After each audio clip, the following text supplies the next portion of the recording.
Nabi Muhammad adalah orang yang paling baik di antara kaumnya dalam masalah akhlak, paling jujur perkataannya paling dipercaya, dan paling jauh dari perbuatan keji meskipun perilaku rendah telah membudaya pada masa itu. Selain itu, Nabi Muhammad adalah orang yang paling utama di antara kaumnya dalam hal memelihara harga diri, paling mulia di dalam bergaul, paling baik dalam bertetangga, paling besar rasa maafnya, dan paling jujur dalam berbicara. Oleh sebab itu mereka menjulukinya sebagai Al-Amin, orang yang dipercaya. Hal itu berkat anugerah yang telah dilimpahkan oleh Allah kepadanya berupa hal-hal yang baik lagi terpuji dan watak-watak terpuji seperti penyantun, penyabar, bersyukur, adil, rendah diri, memelihara kehormatan diri, dermawan, pemberani, dan pemalu. Hal tersebut diakui oleh musuh bebuyutannya sendiri, yaitu An-Nadar Ibnul Harits dari kalangan Bani Abduddar. Ia pernah mengatakan kepada kaumnya, dahulu, ketika Nabi Muhammad masih remaja, kalian telah rela dengan keputusannya, dan dia adalah orang yang paling dipercaya perkataannya di antara kalian. Ketika ia telah dewasa ia datang membawa berita kepada kalian, tetapi kalian mengatakannya sebagai seorang tukang tenung. Tidak, demi Allah, dia bukan seorang tukang tenung. An-Nadar Ibnul Harits menyatakan hal ini dalam sanggahannya terhadap apa yang telah dikatakan oleh orang-orang Arab terhadap diri Nabi Shallallahu Alaihi Wasallam, yang pada waktu itu sedang menghadiri musim haji sehingga akibatnya mereka mengakui apa yang dikatakannya.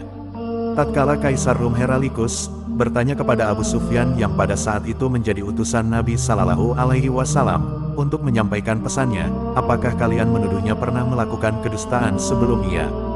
Rasulullah mengatakan apa yang telah dikatakannya itu. Abu Sufyan spontan menjawab, tidak. Lalu Kaisar Heraklius berkata, sungguh, bila ia tidak membiarkan dirinya berbuat dusta terhadap manusia, maka ia pun tidak akan membiarkan dirinya berbuat dusta terhadap Allah. Demikianlah menurut hadis yang dikemukakan oleh Imam Bukhari di dalam awal kitab sahihnya. Allah Subhanahu wa Ta'ala memelihara dirinya sejak ia masih kecil dari semua perbuatan jahiliyah yang bertentangan dengan ajaran syariat yang dibawanya kemudian. Sudah menjadi pembawaannya, ia sangat benci kepada berhala-berhala sehingga ia sama sekali belum pernah menghadiri pesta atau perayaan yang biasa diselenggarakan oleh para penyembahnya. Rasulullah pernah bercerita, tatkala aku masih kecil, aku mulai membenci berhala-berhala, dan aku pun benci terhadap syair, yang biasa diucapkan oleh orang-orang jahiliyah, dan aku belum pernah mempunyai maksud untuk melakukan suatu perbuatan yang biasa dilakukan oleh orang jahiliyah kecuali hanya 2 kali, tetapi sebelum kedua hal itu terjadi Allah menghalang-halangi diriku melakukan perbuatan tersebut. Kemudian setelah peristiwa itu aku sama sekali tidak mempunyai maksud lagi untuk melakukan perbuatan jelek sehingga Allah memuliakan diriku dengan risalahnya. Pada suatu malam aku berkata kepada seorang teman yang sama-sama menggembala ternak denganku, tolong perhatikan domba gembalaanku ini dan jaga mereka. Aku bermaksud memasuki kota Makkah dan ikut menonton pertunjukan sebagaimana layaknya pemuda-pemuda lainnya. Lalu aku keluar dari daerah pengembalaan untuk tujuan tersebut sehingga aku sampai di sebuah rumah yang terletak paling pinggir di kota Makkah. Ketika itu aku mulai mendengar suara musik rebana dan seruling untuk pesta perkawinan salah seorang dari mereka. Kemudian di tempat itu aku duduk beristirahat sambil mendengarkan suara musik tersebut, tetapi tiba-tiba Allah mendatangkan rasa kantuk yang sangat hingga aku tertidur pulas, dan baru pada keesokan harinya aku terbangun setelah merasakan sengatan panas matahari pagi.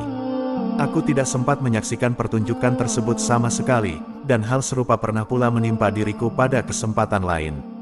Rasulullah Shallallahu Alaihi Wasallam belum pernah memakan daging sembelihan yang disembelih untuk nushub sebagaimana ia pun mengharamkan atas dirinya khamar, padahal minuman khamar telah membudaya di kalangan kaumnya. Semuanya itu merupakan sifat-sifat yang dianugerahkan oleh Allah kepada para nabinya supaya mereka memiliki persiapan yang matang untuk menerima wahyu daripadanya. Para nabi semuanya dipelihara dari perbuatan-perbuatan yang kotor dan buruk, baik sebelum mereka diangkat menjadi nabi maupun sesudahnya. Sebelum masa kenabian, hal tersebut dimaksudkan supaya mereka bersiap-siap menerima perkara yang agung yang kelak akan dipikulkan kepadanya. Sesudah masa kenabian, hal tersebut dimaksudkan supaya mereka menjadi teladan yang paling utama buat umatnya. Semoga Allah melimpahkan sholawat dan salamnya yang paling utama dan paling sempurna kepada mereka.